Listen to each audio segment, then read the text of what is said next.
দেখুন সবাই দেখুন কি ঝড় উঠেছে। সবাই সাবধান, সবাই সাবধান, সবাই সাবধান হয়ে যায়। এটা তোমার ফেসবুকে ছাড়া যাবে না। আমার গলা চলে এসছে, আমি এটা ছাড়তে দেবো না।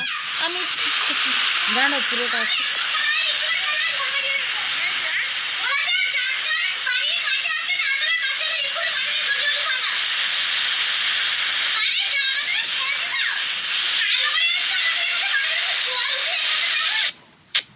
দেখুন সবাই দেখুন, দেখুন কিভাবে 80 কিলো বেগে উড়িয়ে যাচ্ছে ঝড়।